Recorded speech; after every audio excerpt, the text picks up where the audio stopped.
Hello, my name is Peanut66, and this is going to be a tutorial on how to create a exceptionally good platformer game. Now, what you're going to want to do is you're going to have to figure out, okay, what kind of game are we going to make here? So, today I'm going to be making a puzzle game. So, first things first with puzzle games, we're going to have to add puzzles. Now, this is a cool puzzle I made up, where you go like this with the green switch, and then these two rings come out. Now, most people didn't discover this. I discovered it about I think September 2008 is when I discovered how that works, because I got I tested a beta version of this before anybody else did, like long before Jeff even thought of it.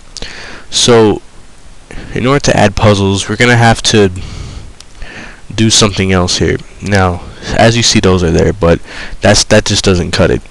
If you want to add more puzzles, you gotta do this. Alright, now watch this. I'm gonna add a bunch of floors stacked up onto each other like that. Now watch this. When I test it real quick, now watch this.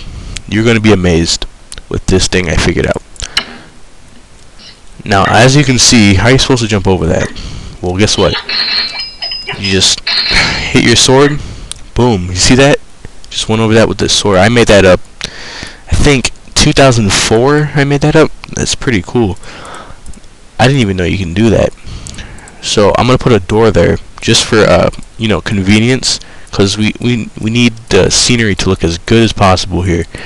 So let's put these here, and then let's add a trap. So what we're going to do as a trap, we're going to add these pieces of lava here. Now, as you can see, there's a lot of lava. We have a lot of lava here. And what you're going to do now is you're going to want to add Thor. Because Thor, even though he is red, and red usually represents fire, he is the god of thunder. So that's why I put him there. Let's do that, and then let's test it. Alright. Now, as you can see, the game is impossible. That's what makes the game good. If nobody can beat your game, that means it's good. So let's save it. Usually you can name it whatever you want, but I usually use big words that don't even exist. So let's try Yonky 896A, because that's a pretty big word. Nobody's ever made that up before. You need to have an original name. You can't make a game called, Revenge of the Gods or something everybody uses, or War. You gotta have something original. So we have that. Now, one more thing I forgot is an objective. Everything needs to have an objective. So we need to put an escape pod in the middle of the air. Now, why do I do that? Because it's more unique, and it's sort of a puzzle. Because puzzles are they bring a uniqueness to the game, because it requires you to think. So people are going to be going down here, it's this door, and they're going to be wondering, what the heck do I do? That thing's in the air. They won't realize you have to jump. So let's test that out right now. I'm going to turn down the volume on my speakers, because it might blow your mind. So as you can see, boom, and then you're going to think, what do I do next? Just jump, boom.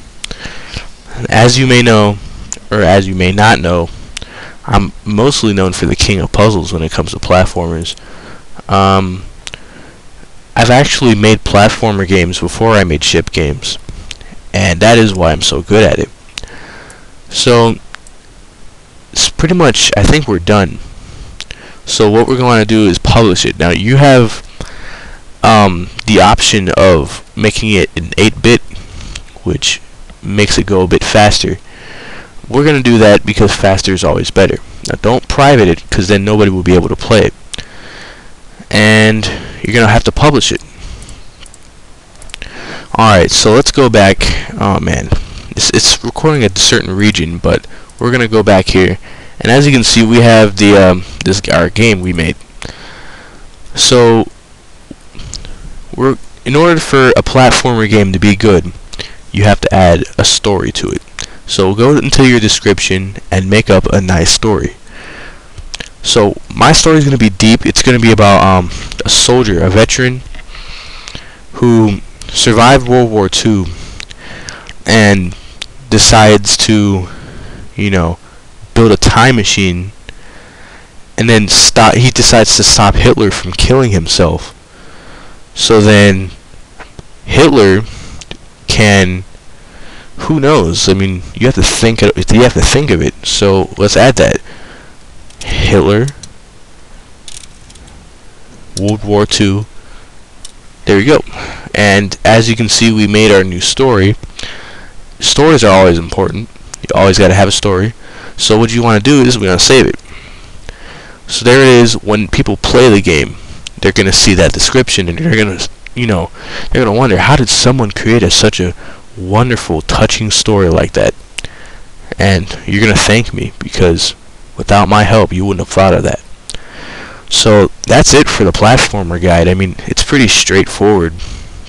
There's no really tricks behind it. It's a platformer. And usually my games get featured in about 3 minutes. So if you want to play this, just go on the website, go onto featured games, and you'll be playing it in no time. So I'm Peanut66, and that was the guide on how to make platformer games. Thank you, and good night.